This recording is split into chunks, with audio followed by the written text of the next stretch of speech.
Ladies and gentlemen, prepare your intellectual parachutes as we embark on a journey through the labyrinthine dialogue between Destiny and Abba during a YouTube live stream. This discourse, rich with complexity and nuance, traverses realms of alleged scams, socio-political movements, personal anecdotes, and future prospects. Appreciate you taking the time, buddy. I'll let you get back to it. Also, I want to ask you something. Yeah, Last one. Anything, what? On the record, do you think PBD is a scammer? A scammer? It seemed like they did that multi-level marketing shit, which I hate. So maybe, but I truly haven't seen enough to like have a strong opinion on it. I know that Coffezilla did that video, and I was really looking forward to being like, these guys are definitely scammers. But when I watched Coffezilla's video, PBD, their thing was in it for literally like, I think like 4 minutes, and it just seemed like standard multi-level marketing shit, which is probably scammy. So yeah, maybe, I don't know. So if he is confirmed, like if you know he made most of his fortunes, I think he raked in like 144 million from the deal of selling off that company. Does that change your perspective on him, considering like all he's ever said about hard work and all that other shit? I mean, some people work hard to scam people. I don't know. I would have to know exactly like what exactly he did or what his work. Because you could put in a lot of hard work building a multi-level marketing company. I just don't know exactly what he did, so it's hard to say. Okay. Oh, hold on. I will. Let me hit you up with one meme. You remember the you remember the Atlanta Police Department, Cop City, all that shit or whatever? Oh yeah. Is that still going on? So I donated $10,000 to the Crime Stoppers Division in the Atlanta Police Department, and F.D Signifier wanted me to donate to that Stop Cop City movement, basically. Yeah. Georgia just announced 61 different individuals who are being indicted on racketeering charges that are all associated with that Stop Cop City movement. Which I thought the Stop Cop City or the Cop City itself? The Stop Cop City one, the one he wanted me to donate to. Racketeering. Wow. Yeah. I think the allegations, and to be fair, these are just indictments, so it's just allegations. But I believe, are these federally? Are they brought by the federal government? No, state government. But in the United States, state charges are still very serious, just as serious as like murder is a state charge. But yeah, I was just gonna say if it was federal, like they're definitely guilty. But okay, keep going. Yeah. I think it's just an allegation that it's basically the whole Stop Cop City movement, or the people involved were basically just part of a large domestic terrorist group, that they were involved in like getting Molotov cocktails to people, you know, blowing up police cars, like shit like that, essentially. Yeah. I mean, listen, even though it's not, you know, innocent until proven guilty, we did see a lot of the Molotov cocktails being thrown at the Cop City buildings during those protests. So there did seem to be a lot of organization involved in regards to some of the counter protests when they were like destroying construction equipment and stuff like that. I wouldn't be surprised. I think if I had to say more likely than not, I'd probably say this probably is one's true. Probably. Well. Yeah. Has FD reacted to it? I'm sure he's going to make a whole video on how the charges are absolute bullshit. So yeah, who knows? Okay. All right. Well, listen, man. Enjoy yourself. Yeah, have fun. Be careful. Love you, buddy. Wait! Fuck. He'll come back. I can feel him.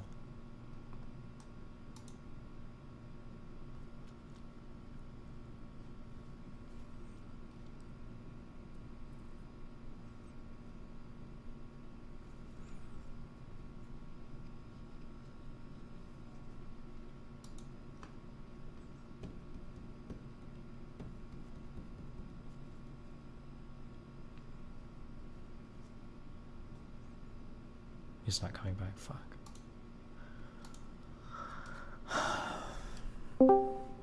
Yeah, what's going on? How'd your tour go?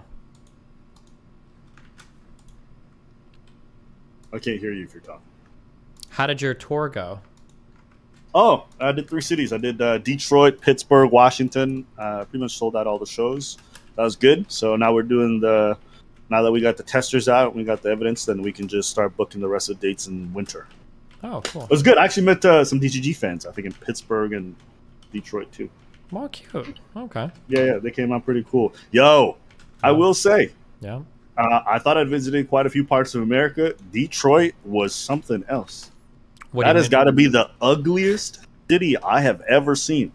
It was actually I'd never seen so many abandoned houses in a good part of town. Like, I mean, when I say abandoned, like, windows were broken in.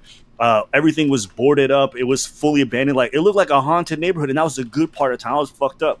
I think, I could be wrong, I don't know if it's still available, but I think there were parts of Detroit where you could buy a house for like $20. Like, yeah. That used to be a thing about like 10 years ago. You could get a house for $1. It was Mhm. crazy. The thing is, they would get you on the property tax, however, but yeah, they just needed to make money, so they were selling it for anything they could get because nobody else was going to buy them.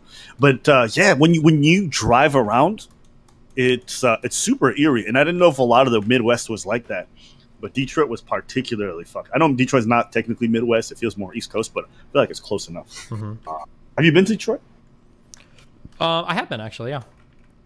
Have you driven around outside of the downtown core? Nope, I was just in the downtown area, which was like nice, Okay. standard Oh Midwest, man. but no, I didn't Oh venture shit. too far Yeah, outside that place is ugly. So yeah, I thought the people and the food was really good. Surprisingly, I feel like I have driven around some places that are pretty ugly on the outside. Not to knock anybody. Have you ever been to or heard of St. Louis? I have heard it's ugly. I've never been there. I think poor Midwest places kind of hit a little different. They're just kind of like, I don't know. But It is crazy because you go to rural Europe and it just feels so beautiful and pristine. And then like I go to some parts of rural America and I'm just like, how is this a real place? Like it's just dead land and just unkept grass everywhere, ugly places. It's just I don't know. Like there's some parts of America I think are really beautiful, but I was really surprised by how rundown it was. yeah. Yeah, Pittsburgh was nice. And then Washington. But we'll be up in Miami, so we come through. You're gonna come through the show? Yeah, obviously. Wait, do you know the date yet or no? No. I'll let you know in advance. I think we're probably gonna book everything this month. So. Okay. Yeah, cool. Yeah. What about you? When you doing your tour? Sometimes. Oh, wait. Have you heard of VidCon? I have. I'm going to VidCon, I think, at the end of this month. Are you going to VidCon? Where's that at? I don't know. I think it's in like Seattle or San Francisco or something. Does that sound right? San Francisco is also disgusting. Yeah, that's a special place. It's in Seattle. I might check it out. Okay. Have you ever thought about doing a live tour? Yeah, Dan was planning one, and then he abandoned us. But, no, I don't know. Maybe we'll see. Maybe someday. I'm a streamer. You should seriously consider it.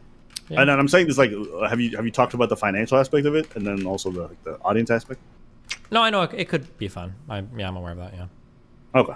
All right. Okay. Well, then I'll let you go on that one. Peace. Love you. Bye. The conversation commences with Abba inquiring about Destiny's opinion on PBD, a figure shrouded in the enigmatic aura of suspicion. Destiny, true to his analytical prowess, tactfully states that he hasn't seen enough concrete evidence to confidently label PBD as a scammer. However, he raises the red flag of multi-level marketing in connection to PBD, a practice that raises his suspicions. Destiny astutely reminds us that hard work alone does not exonerate one from potentially engaging in dubious endeavors, a sagacious insight into the murky waters of entrepreneurship.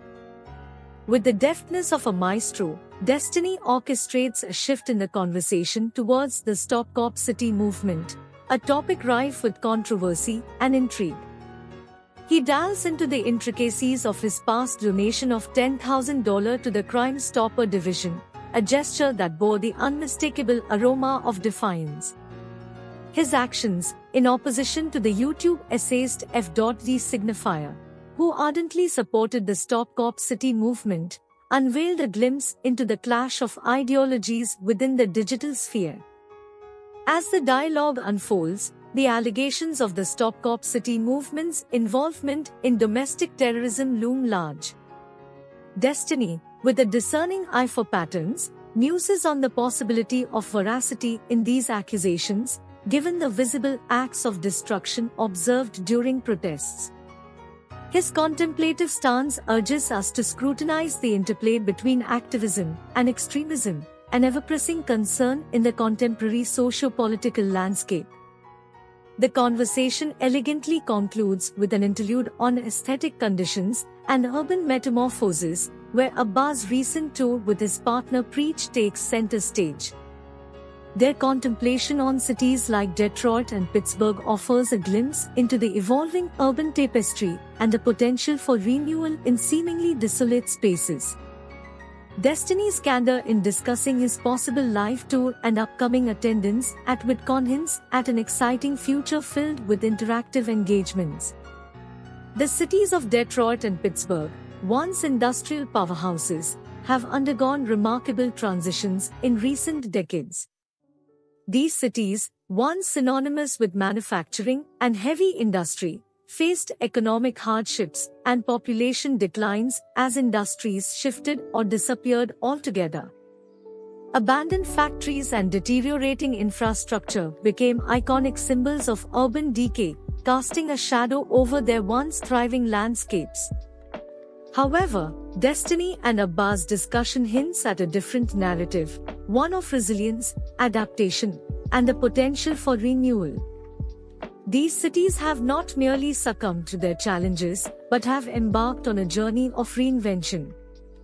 The process of urban renewal in Detroit and Pittsburgh has been marked by innovative strategies and community-driven efforts to revitalize these spaces. In Detroit, for instance, initiatives like the Detroit Future City Plan have focused on transforming vacant lots into urban gardens and green spaces, fostering a sense of community engagement and environmental sustainability. The burgeoning art scene and cultural revitalization have also injected new life into the city, attracting artists, entrepreneurs, and young professionals who are eager to contribute to its resurgence. Pittsburgh, on the other hand, has leveraged its strengths in technology and education to transition from an industrial hub to a hub of innovation. With renowned institutions like Carnegie Mellon University, the city has become a hotbed for tech startups and research centers. The transformation of former industrial sites into modern urban complexes and recreational spaces has redefined the city's landscape. In this intricate tapestry of discourse, Destiny and Abba navigate the treacherous waters of skepticism, activism, and personal exploration. Their exchange, characterized by depth and curiosity, serves as a testament to the power of dialogue in unpacking complex ideas.